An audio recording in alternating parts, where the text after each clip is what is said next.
Hi friends, welcome on our this panel discussion which is on Bhabha Atomic Research Center interview. और BARC का interview is suppose to be mother of all interviews. सबसे ज़्यादा जो rigorous interview होता है friends, आपने सुना होगा 45 मिनट 1 घंटा इंटरव्यू चलता है और सिलेक्टेड कैंडिडेट्स का 1.25 घंटा 1.5 घंटा तक इंटरव्यू चलता है और वो बहुत आपको टाइम देते हैं और ये बहुत यूनिक इंटरव्यू होता है and selection is purely on the basis of interview. How many number of seats are there in BARC, that is never fixed. They will take you if you are capable. They will not take you if you are not capable. So number is never fixed. अगर उनको ज़्यादा candidates मिल जाएंगे capable, वो ले लेंगे। तो unlike other interviews जहाँ पे आपको लेट से 100 लोगों को सिलेक्ट करना है, वो चाहे आप कितनी भी कैपेबिलिटी हो, ज़्यादा हो कम हो, वो 100 लोगों को लेते हैं PSUs. But BARC is not like that. अगर 10 capable people are only there out of 2000, they will take only 10।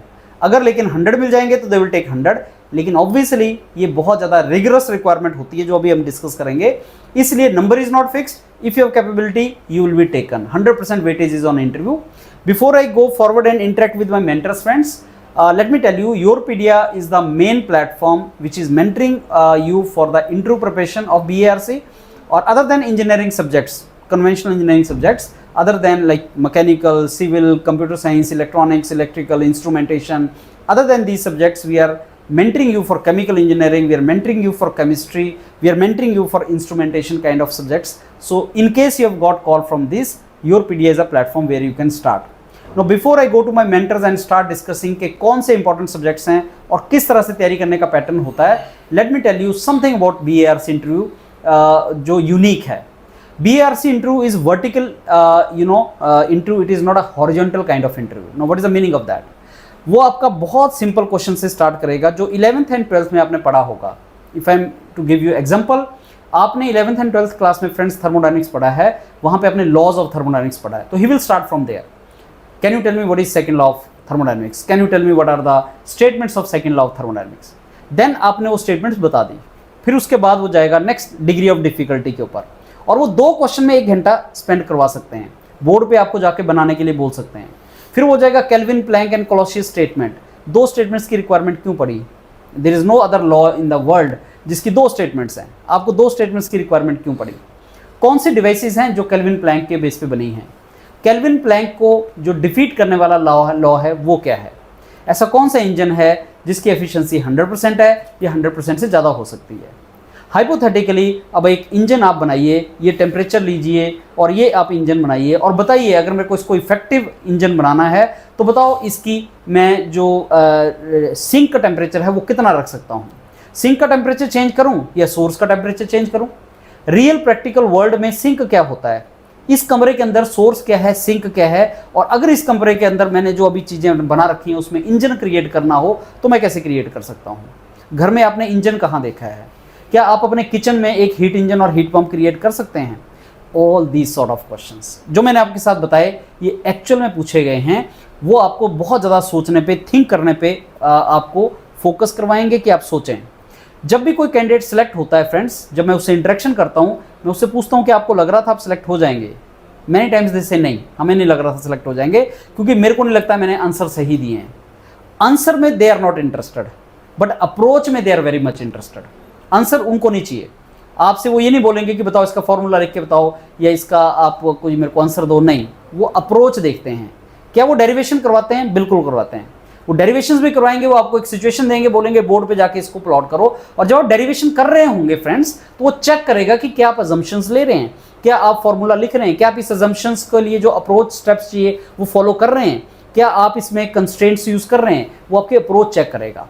और फिर आप करते चले जाओगे, आप बोलते चले जाओगे। One selected candidate told me कि सर मैं आई वॉज जस्ट, मेरे को पसीना आ रहा था, मैं पूछ रहा था पसीना, एंड वो मेरे को सपोर्ट करते जा रहे थे, और वो पूरी तरह से इन्वॉल्व हो जाते हैं। बाकी जगह पे जो पैनल है वो क्वेश्चन पूछता है, आपको रिलैक्स फील करवाता है और आप चले जाते हो। BARC में आप आते हो, आपको रिलैक्स फील करवाया जाता है, उसके बाद पैनलिस्ट जो इंटरव्यू क्वेश्चन पूछते हैं और आप दोनों इन्वॉल्व हो जाते हैं और बहुत डेप्थ तक इंटरव्यू में आप इन्वॉल्व हो जाते हैं, और आपको ऐसा लगता है कि 1 घंटा निकल गया और पता भी नहीं चला और हम बहुत ज़्यादा डीप में कुछ डिस्कस कर रहे थे। That is what BARC is.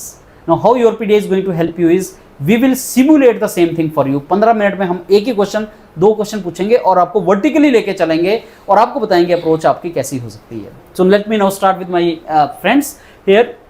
With you Dushyant sir, first of all आप इलेक्ट्रॉनिक्स इंस्ट्रूमेंटेशन के बारे में सबसे पहले सर कौन से सब्जेक्ट हैं जो इलेक्ट्रॉनिक्स के लिए तैयार करने चाहिए, कितने सब्जेक्ट्स वो पूछता है सर, और क्या वो इन्हीं सब्जेक्ट्स में से क्वेश्चन पूछता है, कैसे चलता है सारा? सर पहली चीज अगर मैं बात करूँ इलेक्ट्रिकल और इंस्ट्रूमेंटेशन से, सॉरी इलेक्ट्रॉनिक्स एंड इंस्ट्रूमेंटेशन से, तो इलेक्ट्रॉनिक्स के अंदर आपको 5 सब्जेक्ट मोस्टली प्रिपेयर करके जाने चाहिए, राइट। दूसरी चीज ये है कि इंस्ट्रूमेंटेशन में भी आपको 5 सब्जेक्ट प्रिपेयर करके जाने चाहिए। दूसरी चीज ये है कि अगर हम इंटरव्यू की बात करें तो इंटरव्यू में वो मोरली ये जरूरी नहीं है कि उन्हीं 5 सब्जेक्ट पे स्टिक करेगा, right. अगर वहां पे कोई दूसरा प्रोफेसर बैठा हुआ है जिसकी एक्सपर्टीज दूसरे किसी डिपार्टमेंट में है या दूसरे किसी सब्जेक्ट में है, तो वो वहां से भी क्वेश्चन आपसे पूछेगा। तो पहली चीज आपको 5 सब्जेक्ट ऐसे तैयार करने हैं जो बीआरसी से रिलेवेंट हो। जैसे मैं बात करूं इलेक्ट्रॉनिक्स के अंदर, तो इलेक्ट्रॉनिक्स के अंदर आपने ईडीसी तैयार करना है, एनालॉग तैयार करना है, कम्युनिकेशन तैयार करना है, सिग्नल एंड सिस्टम तैयार करना है, और सबसे इंपॉर्टेंट जो रहेगा वो है कंट्रोल सिस्टम, राइट। क्योंकि बीआरसी की जो प्रोफाइल है वो कंट्रोल सिस्टम से ज्यादा रिलेट करती है। ये बात हुई हमारी इलेक्ट्रॉनिक्स की। अगर मैं इंस्ट्रूमेंटेशन के बच्चों के लिए रिगार्डिंग बात करूं तो पहली चीज इंस्ट्रूमेंटेशन वालों को प्रोसेस एंड कंट्रोल तैयार करना है, जो कि मोस्ट इंपोर्टेंट है। आपका मोस्टली इंटरव्यू जो है वो यहाँ पे प्रोसेस एंड कंट्रोल से ही क्वेश्चन आपके बनेंगे। दूसरी चीज आपको इंस्ट्रूमेंटेशन के लिए तैयार करना है, जो बेसिक इंस्ट्रूमेंटेशन आपका होता है, जहां पर सेंसर, ट्रांसड्यूसर, उनकी वर्किंग, कैसे कैसे वहां पे चीजें चलती हैं, ये आप तैयार करके जाना है। दूसरी चीज, तीसरा सब्जेक्ट जो आपको तैयार करना है वो एनालॉग इलेक्ट्रॉनिक्स तैयार करना है, देन सिग्नल एंड सिस्टम तैयार करना है अगर आप इंस्ट्रूमेंटेशन से जा रहे हो, और साथ में डिजिटल इलेक्ट्रॉनिक्स। ये 5 सब्जेक्ट आपको तैयार करके यहाँ पे जाने हैं और इन डेप्थ आपको प्रिपेयर करने पड़ेंगे। देखिए जैसे क्वेश्चन वो स्टार्ट करता है, बेसिकली अगर आपने हॉबी बताई, मान लीजिए मैंने बोल दिया कि फोटोग्राफी इज माई हॉबी, तो फर्स्ट क्वेश्चन वो यहीं से बनाएगा कि जो हमारा कैमरे का सेंसर लगा हुआ है वो किस टाइप का सेंसर होगा, या अगर मुझे किसी ऑब्जेक्ट को, मूविंग ऑब्जेक्ट को कैप्चर करना है तो वहां पे मैं कौन सा सेंसर यूज करूंगा, क्या क्या चीजें करूंगा। तो अगर आप इंस्ट्रूमेंटेशन से हो वहीं से क्वेश्चन बनने स्टार्ट होंगे एंड इन डेप्थ वहां से वो लेके जाएगा सारी चीजें। तो इस टाइप के बीआरसी के अंदर क्वेश्चंस आपसे पुट अप किए जाएंगे अगर आप इलेक्ट्रॉनिक्स से जा रहे हो या फिर इंस्ट्रूमेंटेशन से। ओके अच्छा दुष्यंत सर, मैं पैनल डिस्कशन से पहले मैंने चंद्रा सर से इलेक्ट्रिकल के सब्जेक्ट्स भी पूछे थे। तो इलेक्ट्रिकल के सब्जेक्ट्स हैं friends, network analysis, electrical machines, power system, power electronics, control system, they are important subjects and the best thing is that we have marathon videos for all these subjects, right, और marathon का क्या है कि क्या question marathon से आएगा, नहीं, BRC का क्वेश्चन कहीं से नहीं आता। मैराथन क्या है, एबीसी है। सोचने के लिए जो आपको एक इंग्रेडिएंट चाहिए किसी भी सब्जेक्ट के लिए, वो मैराथन से आपका तैयार हो जाएगा। कि अगर आपने नेटवर्क पढ़ा तो आपको एक बेसिक पता लग जाएगा। एंड फ्रेंड्स, कितना भी डिफिकल्ट वोकेबलरी का वर्ड हो, अगर आपको एबीसी नहीं आती तो आप वोकेबलरी का वर्ड स्पेल नहीं कर सकते। वैसे ही एबीसी मैराथन है, उसको फिर अगर आपने ढंग से कर लिया, आपका कंसेप्ट आ गया, तो फिर उनको आगे रेफरेंस लेके आप जो डिफिकल्ट क्वेश्चन है उसके बारे में सोच सकते हैं। और मेरे को स्ट्रांगली ये लगता है कंसेप्ट क्लियर है तो आप सोच सकते हैं, आपकी सोच की डायरेक्शन और पैटर्न के बेस पे सिलेक्शन होगा, आंसर के बेस पे सिलेक्शन नहीं होगा। तो ना तो आपने क्वेश्चन कभी सुने होंगे, ना आपको आंसर आएगा, लेकिन जो अप्रोच है उसकी आपको तैयारी करनी है। ओके दुष्यंत सर, इसमें कई बार स्टूडेंट्स पूछते हैं साहब बुक्स क्या पढ़ लें या कैसे कर लें, क्या करें, इस क्वेश्चन का आंसर आप क्या देंगे? देखो सर, बेसिकली बुक तो आपको प्रीफर करनी चाहिए, क्योंकि वहीं से आपकी एक बेसिक कंसेप्चुअल नॉलेज जो है वो बिल्डअप होगी, राइट। उसके बाद आपकी अपनी थिंकिंग पावर है कि आप कैसे सोच पा रहे हो चीजों को। बुक आपको बेसिक कंसेप्ट दे सकती है, थिंकिंग पावर आपको खुद से डेवलप करनी पड़ेगी। जब आप उस सिचुएशन में जाओगे तभी वो थिंकिंग पावर आपकी डेवलप हो सकती है। यहीं पे मेन रोल आता है स्नैप इंटरव्यू या मॉक इंटरव्यू का, राइट। यहाँ पे आपको पूरा का पूरा एक सिनेरियो मिलेगा, एक पूरा का पूरा वैसा ही इन्वायरमेंट मिलेगा कि कैसे आपसे वो क्वेश्चन वहां से पिकअप कर सकते हैं, जिससे आपकी थिंकिंग पावर जो है वो डेवलप हो सकती है उस डायरेक्शन में। एक बहुत इंपॉर्टेंट कंसेप्ट होता है फ्रेंड्स, आपको इंटरव्यू को क्रैक करना है या रिटन एग्जाम को क्रैक करना है, 3 चीज, read a lot, then you have to write a lot, then you have to think a lot. अब रीड अ लॉट तक तो आप चले जाते हैं, बुक है, आपने रीड अ लॉट कर लिया। जब इंटरव्यू की बात आती है तो राइट अ लॉट नहीं करते, आप लिख के तैयारी नहीं करते। लिखना बहुत ज़्यादा जरूरी है, क्योंकि वहां पे आपसे लिखवाया जाएगा और आपने लिखा आप तभी प्रेजेंट कर सकते हो। आपने जो पढ़ा वो आप एक्सप्रेस जब तक नहीं करोगे तो आप कंफर्म नहीं हो सकते आपको आता है। तीसरा, थिंक अ लॉट, वहां तक कोई नहीं पहुंचता। BARC interview is read a lot, write a lot and then think a lot. और थिंक अ लॉट के लिए ऊपर जो हम आपको एज ए मेंटर आपको फोर्स करेंगे, तो जितनी प्रैक्टिस, जैसे सर ने बताया प्रैक्टिस है, वही सबसे इंपॉर्टेंट है। स्विमिंग करने के लिए पानी में कूदना पड़ता है, इंटरव्यू की तैयारी के लिए आपको मॉक देने पड़ते हैं। जितने आप देंगे फ्रेंड्स, उतना ही आपकी तैयारी अच्छी होगी। Over to you Pandey sir. Civil engineer का रोल पहले तो लोगों को समझ नहीं आता बीएआरसी में होगा क्या, और एज अ सिविल इंजीनियर जैसे हम बात कर रहे हैं कि साहब बीएआरसी के हिसाब से भी सब्जेक्ट होते हैं, तो मेरा क्वेश्चन वही आपसे पहले रहेगा मेंटर कि कौन से 5 सब्जेक्ट्स हैं जो आप जब जाएं तो आपको बोलेंगे कि साहब अपने 5 सब्जेक्ट्स बता दीजिए, लिख दीजिए, वो कौन से होने चाहिए सर सब्जेक्ट्स सिविल में? ठीक है सर, अगर जैसे बार की बात करें हम तो इसमें इंटरव्यू काफ़ी अच्छे लेवल का होता है। हाँ जी।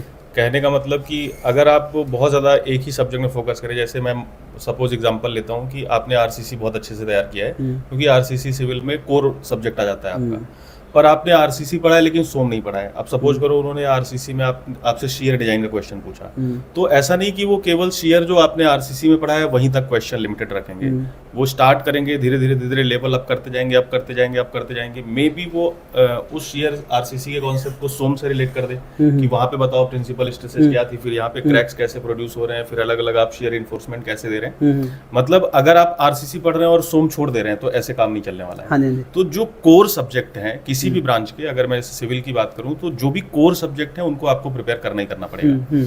जैसे अगर यहाँ पे देखें तो स्ट्रेंथ ऑफ मटेरियल जो एनालिसिस का पोर्शन है, स्ट्रक्चरल एनालिसिस का पोर्शन है, ये काफी इंपॉर्टेंट बन जाता है। फिर इसके बाद जो डिजाइन वाला एस्पेक्ट है जैसे आरसीसी डिजाइन या फिर स्टील डिजाइन, ये भी काफी इंपॉर्टेंट बन जाता है। फिर सॉइल मैकेनिक्स भी बार्क में काफी इंपॉर्टेंट है, जो सॉइल मैकेनिक्स वाला पोर्शन है या जो फाउंडेशन इंजीनियरिंग वाला, तो 5 सब्जेक्ट तो ये हो जा रहे हैं। लेकिन इसके अलावा भी वो आपसे और भी चीजों से, जैसे एनवायरमेंटल इंजीनियरिंग से क्वेश्चन पूछ सकता है, वो ट्रांसपोर्टेशन इंजीनियरिंग से क्वेश्चन पूछ सकता है, या फिर वाटर रिसोर्स इंजीनियरिंग से क्वेश्चन पूछ सकता है। कोई भी इस तरीके के कोर चीजें वो पूछ सकता है, पर मोस्टली ये जो 5 सब्जेक्ट हैं ये काफी इंपॉर्टेंट बन जाते हैं, बाकी लेकिन छोड़ा नहीं जा सकता। हाँ जी, हाँ जी। प्लस एक और बात होती है कि जैसे नॉर्मली जब हम लोग प्रिपरेशन करते हैं, जैसे सेमेस्टर में ऐसे पढ़ाई करते हैं, फॉर एग्जांपल जैसे हमने ट्रांसपोर्टेशन इंजीनियरिंग पढ़ा तो हमने एक सेमेस्टर में हाईवे इंजीनियरिंग पढ़ा, फिर एक सेमेस्टर में रेलवे इंजीनियरिंग पढ़ा, फिर एक सेमेस्टर में कुछ एयरपोर्ट वगैरह पढ़ा, या जैसे हमने वाटर रिसोर्स इंजीनियरिंग पढ़ा तो एक सेमेस्टर में इरिगेशन पढ़ा, फिर एक सेमेस्टर में हाइड्रोलॉजी पढ़ा। पर यहाँ पे बच्चे की थॉरो अंडरस्टैंडिंग होनी चाहिए। मतलब आपको एक सेमेस्टर से दूसरे सेमेस्टर, कहने का मतलब एक सब्जेक्ट से दूसरे सब्जेक्ट को लिंक करना आना चाहिए। जो आपकी कॉन्सेप्चुअल अंडरस्टैंडिंग है वो इस तरीके से डेवलप होनी चाहिए कि आपको एक कॉन्सेप्ट को दूसरे कॉन्सेप्ट से, एक चीज को दूसरे चीज से लिंक करना आना चाहिए। क्योंकि रिसर्च इंस्टीट्यूट है और one of the most you can say privileged research institute है, तो वो उस तरीके से क्वेश्चन पूछेंगे, आपकी थॉट प्रोसेस जानना चाहेंगे कि क्या आप नई चीजों के बारे में सोच पा रहे हैं, आपके बेसिक कॉन्सेप्ट्स ऐसे हैं कि क्या आप सही दिशा में सोच पा रहे हैं या फिर नहीं सोच पा रहे हैं। तो वो तो लिखवाते भी हैं कि आप अपने फेवरेट सब्जेक्ट बताओ, और मोस्ट ऑफनली वो उसी से पूछेंगे जो फेवरेट क्वेश्चन, फेवरेट सब्जेक्ट होंगे आपके। लेकिन सपोज करो आपके फेवरेट सब्जेक्ट में कोर है ही नहीं कोई, आपने आरसीसी छोड़ दिया है, सोमी छोड़ दिया है, तो फिर वो फेवरेट सब्जेक्ट काउंट नहीं करेंगे, फिर वो उससे क्वेश्चन पूछेंगे। ये बहुत इंपॉर्टेंट पॉइंट है, ये एक इंपॉर्टेंट बात बन जाती है। अच्छा फ्रेंड्स, एक और पॉइंट अब पांडे सर ने जो पॉइंट बताया, तो ये जो रिसर्च ऑर्गेनाइजेशन है, जैसे आपका बीएआरसी हो गया, इसरो हो गया, डीआरडी हो गया, एचएएल हो गया, या इवन एनपीसीएल वगैरह हो गया, जहाँ पे रिसर्च की बात चलती है वहाँ पे एमटेक कोर्सेज और पीएचडी कोर्सेज को वैल्यू दिया जाता है। अगर आप बोल दें कि साहब मैं एमटेक कर चुका हूँ या मैं एमटेक कर रहा हूँ, तो उनका इंटरेस्ट आपके प्रोजेक्ट में हो जाता है, क्योंकि वो रिसर्च ओरिएंटेड प्रोजेक्ट होता है। बीटेक में तो आप प्रोजेक्ट उतना सीरियसली नहीं करते, ये उतने डेप्थ में नहीं होता, लेकिन एमटेक और पीएचडी का होता है। तो जैसे आपने बोला साहब मैं एमटेक कर रहा हूँ, तो वो जरूर पूछ लेते हैं आपसे कि किस फील्ड में कर रहे हैं, क्या प्रोजेक्ट कर रहे हैं, और एमटेक में आप क्या नया सब्जेक्ट्स पढ़ रहे हैं, क्योंकि उनको उसमें इंटरेस्ट होता है। और आप अगर ऐसा कोई एमटेक वगैरह कर रहे हैं और सब्जेक्ट्स वहाँ पे कर रहे हैं, तो मैं आपको ये भी बताऊंगा कि आप उनके बारे में भी थोड़ा सा तैयार करके जाना, because they can ask you about the project, उसमें आप क्या कर रहे हैं, और सब्जेक्ट से रिलेटेड वो एक एडिशनल चीज़ आपको वहाँ पे हो जाती है, specially in the research organization. Pandey sir, हम स्टूडेंट्स को कैसे हेल्प कर सकते हैं? सर, ये जो इंटरव्यू है इसमें मेनली जो हार्ड वर्क है वही काम आएगा। हाँ जी। मतलब आपको most of the things cover करके जाना है। हाँ जो भी आप अपने फेवरेट सब्जेक्ट्स प्रिपेयर कर रहे हैं, फिर उसमें आप कुछ छोड़ नहीं सकते हैं। मतलब आप उसको थॉरली बिल्कुल बेसिक से लेके बिल्कुल टॉप लेवल तक आपको आंसर देना है। वहाँ पे आप ब्लफ नहीं कर सकते हैं, तो वो तो लेवल अप करते जाएंगे जहां तक आपकी कैपेबिलिटी है, आप सोच पा रहे हैं, आप आंसर देंगे। और उसके बाद फिर आपको ब्लफ नहीं करना है, आप पोलाइटली बोल सकते हैं सोच के कि सर नहीं, इसके बाद मुझे नहीं पता है। एक और चीज इंपॉर्टेंट बनती है यहाँ पे सर, जैसे मान लीजिए आरसीसी काफी इंपॉर्टेंट टॉपिक है। आरसीसी में हम रेनफोर्स सीमेंट कॉन्क्रीट देखते हैं, तो जो कंक्रीट टेक्नोलॉजी वाला पोर्शन है, सीमेंट की स्पेशलिटी वो पूछ सकते हैं, सीमेंट की डिटेल्स पूछ सकते हैं, या कंक्रीट की डिटेल्स पूछ सकते हैं। मतलब वो कहने के लिए आरसीसी का पार्ट नहीं है, हम जैसे पढ़ रहे हैं एग्जाम के लिए, और उनके लिए वो भी पार्ट ऑफ आरसीसी है, क्योंकि वो भी लिंक्ड है। वो प्रॉपर्टीज भी चाहिए आपको एक प्रॉपर डिजाइन करने के लिए। तो जब भी तैयारी करिए तो ये सोच के तैयारी करिए कि इसमें क्या पॉसिबल क्वेश्चंस बन सकते हैं, और जैसे कोई भी सब्जेक्ट हम पढ़ रहे हैं तो उसमें जो कॉन्सेप्ट्स दूसरे सब्जेक्ट्स के आ रहे हैं उनको भी साथ के साथ कवर करके चलते चलना है। यही एक तरीका है, आप मैक्सिमम पॉसिबल कवरेज कर सकते हैं। बहुत अच्छा पॉइंट, ब्लफ नहीं करना है। और मैं इसमें एक और चीज़ ऐड करूंगा, मान लो उन्होंने कोई सब्जेक्ट आपसे पूछना स्टार्ट कर दिया जिसका आपको कुछ आइडिया नहीं है, बिल्कुल भी आइडिया नहीं है, तो it is far better to say sorry sir, no idea about this, rather than bluffing and keep doing this। तो अगर आपको नहीं कोई आंसर आता है तो ब्लफ तो बिल्कुल ना करना। हाँ, आप पूछ जरूर सकते हैं उनसे कि सर मेरे को इसमें श्योर तो नहीं है बट आई कैन ट्राई, वो उसको अप्रिशिएट करते हैं। कई बार आपको बोलेंगे भी नहीं आता, कोई बात नहीं, ट्राई करो। उनको पता होता है कि आपको लग रहा है आपको नहीं आता, लेकिन वो तो फिजिक्स पूछ रहा है, क्योंकि BRC के इंटरव्यूज में फिजिक्स पार्ट पे चला जाता है वो, और आपको बोलता है ट्राई करो, आप सोचो, और आपने वो किया होता है। बाद में अगर मैं आंसर दूंगा आप बोलोगे हाँ यार ये तो मेरे को आता था। तो वो आपको बोलते हैं कि आप सोचो, आपको हेल्प भी करते हैं, आपको हिंट भी देते हैं। तो किसी भी क्वेश्चन को जब वो बोलेंगे तो फ्रेंड्स आउटराइटली तो रिजेक्ट नहीं करना, आउटराइटली आंसर भी नहीं करना। ये मैं अप्रोच बता रहा हूँ आपको कि मैंने आपको कोई क्वेश्चन दिया तो पहले आपने सोचना है, और सोचने का टाइम मिलता है वहाँ पे, और वो आपको लेना है, क्योंकि जितना आप सोचोगे उतना आप अच्छा क्वालिटी आंसर कर पाओगे। तो क्वेश्चन आपको दिया, do not jump to the answer and do not start answering immediately. सोचो, जो क्वेश्चन आता है बहुत अच्छे तरीके से कि ये तो मैं सारा बता दूंगा, बताओ उतना जितना उन्होंने पूछा, और बताओ उसी पेस पे। आपके चेहरे से ऐसा नहीं लगना चाहिए कि जब आंसर आ रहा है तो आप जल्दी से सब कुछ बताना स्टार्ट कर रहे हैं, जब नहीं आ रहा तो जल्दी से इनकार कर रहे हैं। आपको क्वेश्चन पूछा, आपको बिल्कुल नहीं आता, give your self pause of 5-10 second, सोचो कि क्या आप इसके बारे में कुछ अप्रोच कर सकते हो। आपको कोई आइडिया नहीं लग रहा है तो फिर आप उनको बोलो कि sir I am not getting any idea about this but maybe I can try sir. ये जो अप्रोच है ना, ये बोलने का तरीका, ये एक रिसर्च साइंटिस्ट का तरीका होता है सोचने का, कि किसी भी क्वेश्चन का आंसर इमीडिएटली नहीं आपने फेंक दिया, और कोई अगर चीज़ नहीं आती तो आपने आउटराइटली इनकार नहीं कर दिया। मैं एक रिसर्चर, एक साइंटिस्ट को रिक्रूट करने वाला हूं जिसने नई चीज़ ढूंढनी है। तो नई चीज़ अगर ढूंढनी है तो पहले आपने कभी सुनी नहीं होगी, you are travelling on the new path. अगर नए पाथ पे ट्रैवल करना है तो अप्रोच इंपॉर्टेंट है। इसलिए ये जो डिमीनर मैंने आपको बताया, ये ऐसे बोलने का जो तरीका मैंने आपको बताया, ये आपको बहुत हेल्प करेगा अंदर काम रहने के लिए, टाइम परचेज करने के लिए, और उनका ओपिनियन आपके बारे में पॉजिटिव बनाने के लिए। तो इसको प्रैक्टिस करना आप। यहाँ पे सर इस इंटरव्यू में आपको पेपर पेंसिल या मार्कर वगैरह भी वो देंगे, बिल्कुल, मतलब वो आपसे डेरिवेशन वगैरह भी करवाएंगे। हाँ तो जब आप प्रिपरेशन करें तो जैसे नॉर्मली हम एई वगैरह के हाँ जी, प्रिपरेशन करते हैं, तो वहाँ पे डेरिवेशंस इतने इंपॉर्टेंट नहीं होते हैं, पर यहाँ पे डेरिवेशंस वगैरह इंपॉर्टेंट बन जाते हैं। वो इसके बारे में वहाँ सर बोर्ड भी लगा होता है, पीछे जाएंगे बोर्ड लगा होता है। तो जैसा पांडे सर ने बताया, नॉर्मली टीचर्स के इंटरव्यू के लिए बोर्ड कंपलसरी होता है, और हम बोलते हैं कि आप एक छोटा सा बोर्ड ले लो। BRC के लिए भी अगर आप बोर्ड ले सकते हो, छोटा सा बोर्ड आता है, ले सकते हो। तो आप मॉक जब हमें दें तो आप उस बोर्ड पे चले जाएं, हम बोलते जाएंगे करते जाओ, आप उसका आंसर करते चले जाओ। ऐसे अगर हम मॉक इंटरव्यू को आगे तैयारी करेंगे, I am very sure friends आपको बेनिफिट होगा। हम लोग तो टीचर हैं, हमने तो क्वेश्चंस पूछने हैं, लेकिन जो आप अप्रोच फॉलो करोगे उससे आपको बहुत ज़्यादा बेनिफिट होगा।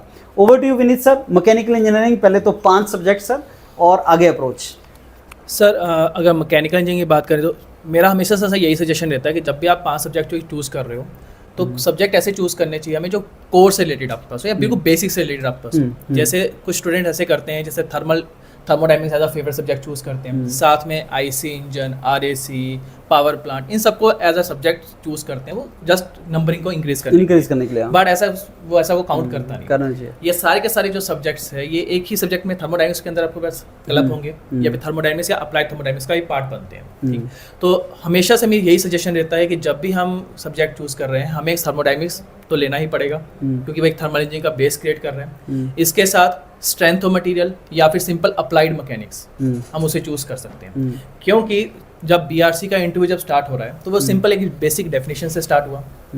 फॉर एग्जाम्पल एक पिस्टन सिलेंडर अरेंजमेंट से शुरू होगा, फिर उसके बाद वो कुछ ना कुछ चीज़ें ऐड करते जाएंगे उसमें, कभी उसको घुमा देंगे, कभी कुछ एक्स्ट्रा कंपोनेंट ऐड कर देंगे, जिससे जो इन डेप्थ जो है क्वेश्चन का लेवल जो है वो बढ़ता जाएगा आपके पास। तो इस तरह के क्वेश्चंस को अगर सही ढंग से अप्रोच अगर हमें लगानी है तो सबसे पहले बेसिक्स हमारा क्लियर होना चाहिए। तो उसके लिए सब्जेक्ट चूज़ करना पड़ेंगे हमें ऐसे सब्जेक्ट जो कि बिल्कुल बेसिक से डील हो रहे हो। साथ में आपके पास जो +1 +2 में आप जो फिजिक्स पढ़ते हैं उसका भी हल्का सा हमें आइडिया होना चाहिए, क्योंकि वो एक बहुत ज़रूरी है, वहीं से आप एक बेस क्रिएट कर पा रहे हो।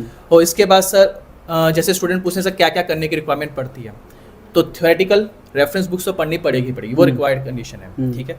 लेकिन अब ऐसा होता है कि आपने बुक एक बार पढ़ ली, आप नॉलेज को आपको लगता है कि आपने नॉलेज गेन कर ली, लेकिन जब क्वेश्चंस फ्रेम होता है आगे से तो स्टूडेंट सोच नहीं पाता, क्योंकि वो प्रॉपर लिंक नहीं कर पा रहा है। तो ऐसे में मैं स्टूडेंट्स को हमेशा सजेस्ट करता हूँ कि जब भी आप कोई डेरिवेशन देख रहे हो, जो फर्स्ट लाइन आपके पास यहाँ पर है डेरिवेशन की, उसको जरूर देखो। क्योंकि फर्स्ट लाइन से आपको आइडिया मिलता है कि आप कौन सा प्रिंसिपल, कैसे आप चीज़ों को लिंक कर रहे हो। साथ में जैसे अब बीआरसी का इंटरव्यू एक रूम में अगर चल रहा है लेट अस सपोज, और एसी अगर चल रहा है वहाँ पे, तो अब स्टार्टिंग में जैसे आपसे पूछेगा कि एसी में कौन सा लो यूज हो रहा है, कौन से कंपोनेंट्स वहाँ पर है, वहाँ से सब्जेक्ट वाइज वो पूछना शुरू करेगा।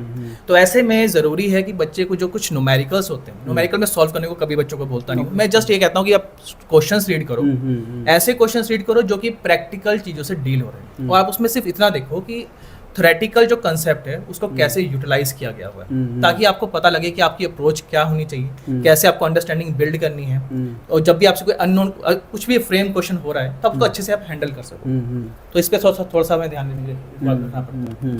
अच्छा विनीत सर, जैसे स्टूडेंट्स ने, आपने 5 सब्जेक्ट्स बताए कि 5 सब्जेक्ट्स उनको करने चाहिए, तो क्या अप्रोच क्या रखे? अभी जैसे मान लो अभी उसने तैयारी स्टार्ट करनी है, तो अप्रोच क्या रखे? पहले एक सब्जेक्ट कंप्लीट करे फिर दूसरे पे चले, या पैरेलल चलाए? आपकी क्या सजेशन है एज अ टीचर? स्टार्टिंग में जैसे अगर आप सफिशिएंट पीरियड ऑफ टाइम है तो एक तो पहले फर्स्ट आपने जैसे सब्जेक्ट कवर अप करा, लगातार उसके आप स्नैप देना शुरू करो।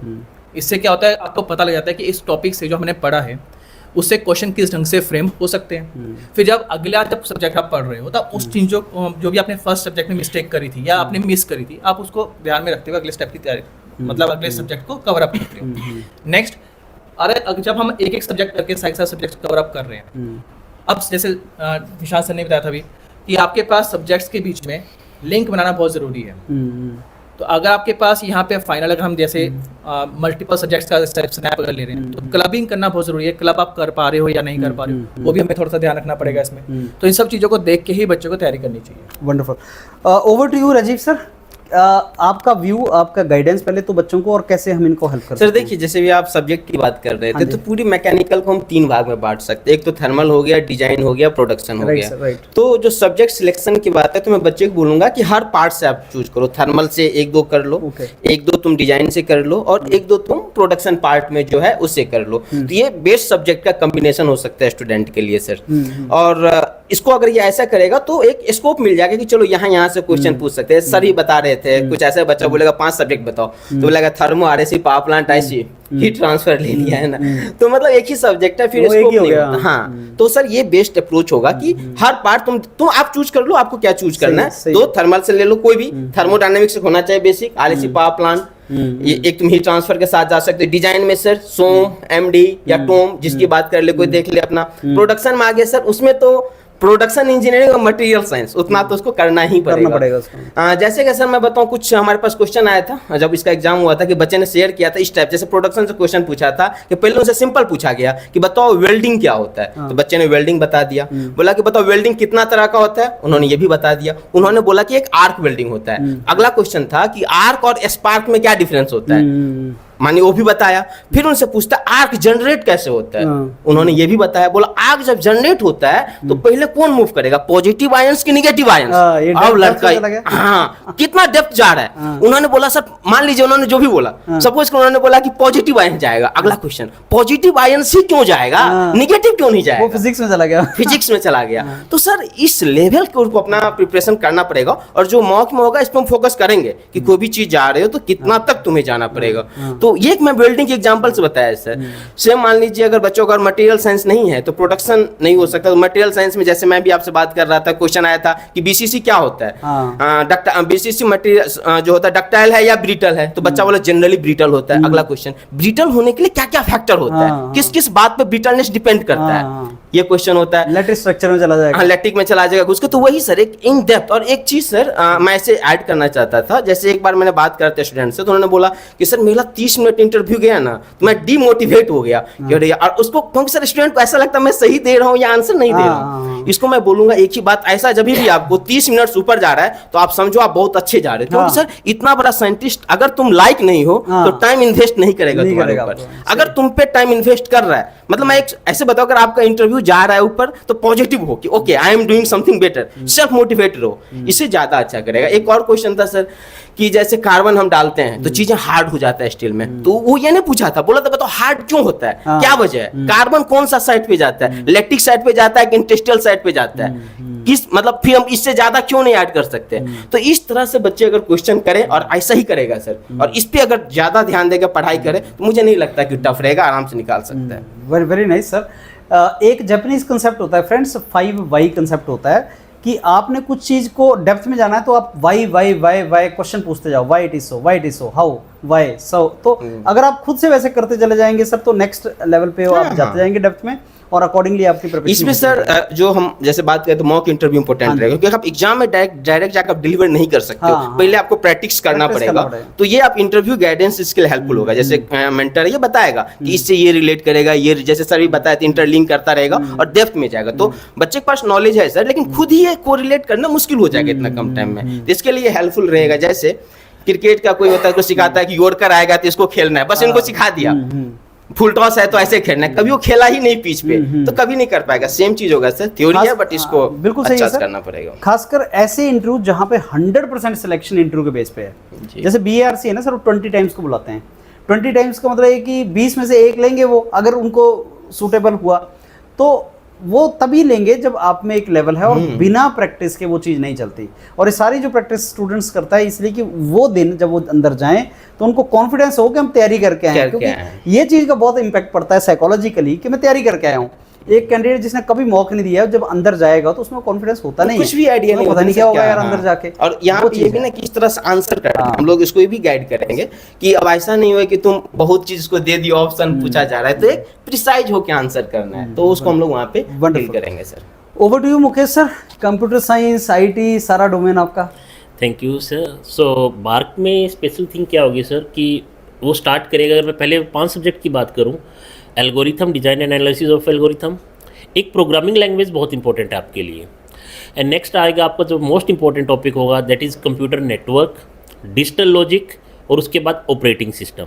अब इन सब्जेक्ट्स को अगर मैं देखूं तो सर ये कंबाइन है कहीं ना कहीं से, क्योंकि कंप्यूटर साइंस का मतलब है वो बात स्टार्ट करेगा बिट से कि डेटा स्टोर कैसे हो रहा है। आपने बोला 0 और 1 में, अच्छा आपने पॉजिटिव नंबर स्टोर करा दिया, नेगेटिव कैसे स्टोर हो रहा है? नेगेटिव के लिए मेरे पास कुछ स्पेस नहीं है। आप कैसे बता पा रहे हो कि आपके सिस्टम में ये जो नंबर स्टोर किया वो नेगेटिव है या पॉजिटिव है? आपने बताया 2's कॉम्प्लीमेंट में, अब बोलेगा 2's कॉम्प्लीमेंट ही क्यों, 1's कॉम्प्लीमेंट क्यों नहीं, 9's कॉम्प्लीमेंट क्यों नहीं? तो यहाँ जाएगा, डेटा आ गया।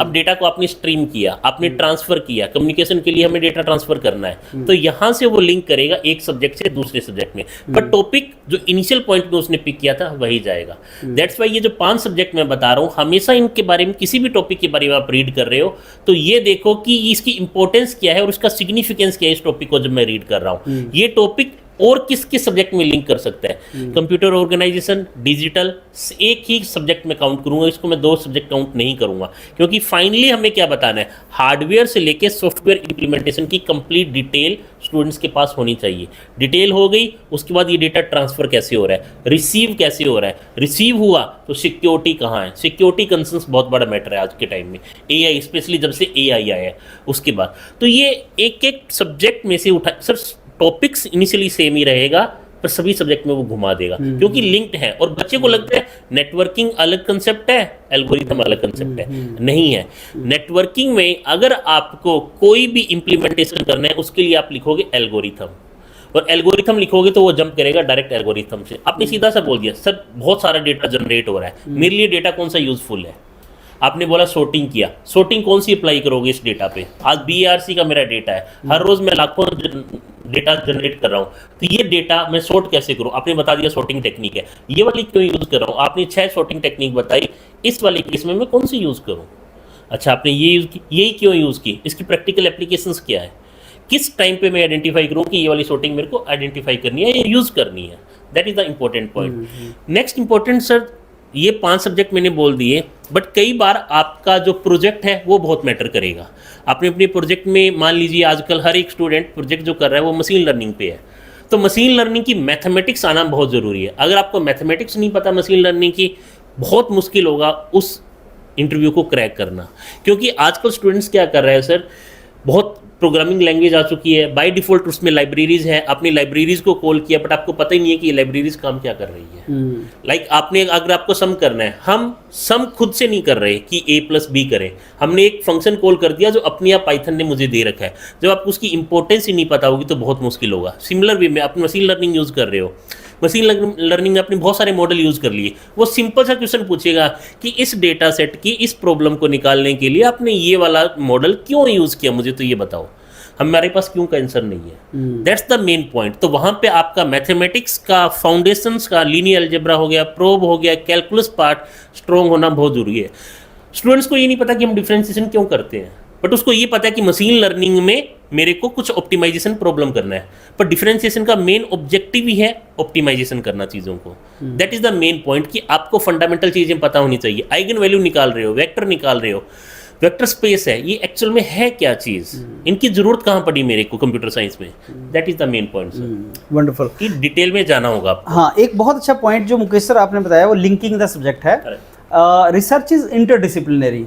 अनलाइक अदर जॉब्स, जब रिसर्च करते हैं तो अलग अलग सब्जेक्ट्स का नॉलेज रिक्वायर्ड है। Right. और वो क्वेश्चंस में पूछते हैं सर, बिल्कुल सही बोला आपने। एक स्टार्ट करेंगे एक जगह से और जाते जाते प्रोडक्शन से स्टार्ट किया, फ्लूइड में चला गया, कहीं और एंटर कर गया, वो अकॉर्डिंगली लिंक कर देता है सब्जेक्ट्स को। दैट्स वाई कि बीटेक के स्टूडेंट्स को ये नहीं पता है कि ये जो पूरा जो 4 साल में आपने पढ़ा है वो एक भी ऐसा सब्जेक्ट नहीं है जो कि लिंक नहीं है आपके कैरियर से, या आपके जो फर्स्ट डे आपने स्टार्ट किया था उससे लेके लास्ट सेमेस्टर के जितने भी सब्जेक्ट हैं, जितना भी डेटा आपने रीड किया है, वो लिंक है कहीं ना कहीं। तो आपको ये समझना होगा और ब्रॉडर डोमेन में आपको सोचना होगा। ये नहीं कि एक सब्जेक्ट एक डेफिनेशन। एक स्टूडेंट्स को मैं ये भी बताना चाहूँगा सर, डेफिनेशन अच्छे से रीड करें। आप जब भी डेफिनेशंस रीड करते हैं तो हमेशा याद रखिए स्टैंडर्ड बुक की डेफिनेशंस को फॉलो करें। भले ही आप एग्जैक्ट वर्ड नहीं बता पा रहे हैं, बट जो उस डेफिनेशन की है उसमें इंपॉर्टेंट 3 या 4 वर्ड जरूर होंगे, उनको स्किप ना करें। इवन दो आप चेंज कर सकते हैं अपनी लैंग्वेज को, हिंदी से इंग्लिश, इंग्लिश से हिंदी में जंप कर जाए, पर वो 4 वर्ड आपके हम हर एक डेफिनेशन के टिप्स पे होनी चाहिए। बिल्कुल सही है। So friends, BARC interview is all about technical knowledge of technical subjects and your approach, and BARC starts with technical things, enters into science. Start करेगा वो आपका स्ट्रेंथ ऑफ मटेरियल से, एंटर कर जाएगा फिजिक्स के अंदर। तो physics is the mother of engineering domain as you people know, और वो फिजिक्स तक जाता है और वो आपसे पूछता है, वो प्रैक्टिस से आपको पता लगेगा। Now to end up the session, little bit about HR। पूरे इस आधे घंटे के सेशन में मैं HR को 1 मिनट दूंगा, वो भी इतने देंगे, और उसका पर्पज़ ये होगा कि HR में वो आपको HR के नंबर भी कुछ नहीं होते हैं। आपको HR इसलिए दिया जाता है, जैसे आप अंदर एंटर करते हैं तो मैं पहला क्वेश्चन से स्टार्ट नहीं कर सकता कि भाई बता तेरे सब्जेक्ट के कई बार वैसे भी स्टार्ट कर देते हैं, लेकिन आपको जब वो देखेंगे और आपको लगेगा कि आप नर्वस हो या डरे हुए हो क्योंकि वहाँ पे लोग बैठे होते हैं, तो आपको रिलैक्स फील करवाते हैं, क्योंकि ये बेसिकली एक एटिकेट्स हैं पैनल के कि वो आपका इंटरव्यू तब तक ना स्टार्ट करें जब तक आप बिल्कुल कंफर्टेबल ना फील करें। वो आपको बैठाएंगे, बोलेंगे कहाँ से हैं आप, ये भी पूछते हैं आप कहाँ से हैं। Does not mean he will start asking you question from the place of your birth, and वो बोलेंगे आपने क्या किया है, कितनी पढ़ाई की है, कहाँ जॉब किया है। लेकिन बिलीव मी फ्रेंड्स, उसका कोई इम्पैक्ट इंटरव्यू के ऊपर नहीं होता है। वो आपको कंफर्टेबल बनाने के लिए ये चीज़ें पूछते हैं। उसके बाद वो आपसे इधर उधर थोड़ा बहुत पूछ सकते हैं कि अच्छा जॉब कहाँ कर रहे हैं, अभी कहाँ लोकेटेड हैं। आपको HR नहीं होता BARC में। In nutshell this is what I am trying to say. Communication skill आपकी हिंदी इंग्लिश कैसी है कोई फर्क नहीं पड़ता। आपकी हॉबी स्ट्रेंथ वीकनेस का कोई मतलब नहीं है। आप फंबल नहीं कर रहे हैं, आप बोलते टाइम आपका कम्युनिकेशन किस तरीके से, आई कॉन्टेक्ट मेंटेन कर रहे हैं, जेस्चर पोस्चर, उनको कोई फर्क नहीं पड़ता। वो साइंटिस्ट रिक्रूट कर रहे हैं, जो आप में चाहिए convergent thinking, divergent thinking, some time convergent some time divergent thinking pattern, वही वो चेक करेंगे। और this is all about BARC। So I think we have more और लेस फ्रेंड्स कवर्ड एवरीथिंग। आप योरपीडिया हमारे चैनल पे देखते रहना। हर सब्जेक्ट्स के हम जो टिपिकल क्वेश्चंस प्रीवियस ईयर्स में पूछे गए हैं उनका हम डिटेल में कि साहब ये क्वेश्चन पूछा गया था, ये ऐसे था, नेक्स्ट क्वेश्चन ये था, हम अकॉर्डिंगली हम वो सारे का सारा चीज़ बेसिकली कवर करेंगे और आप उसको देखेंगे तो आपको आइडिया भी लगेगा। Now look forward to mentor you friends. अगर आपको कॉल आया है तो आपको हमारे साथ तैयारी करना स्टार्ट करना चाहिए, so that we help you for clearing this particular interview. All the very best, thank you.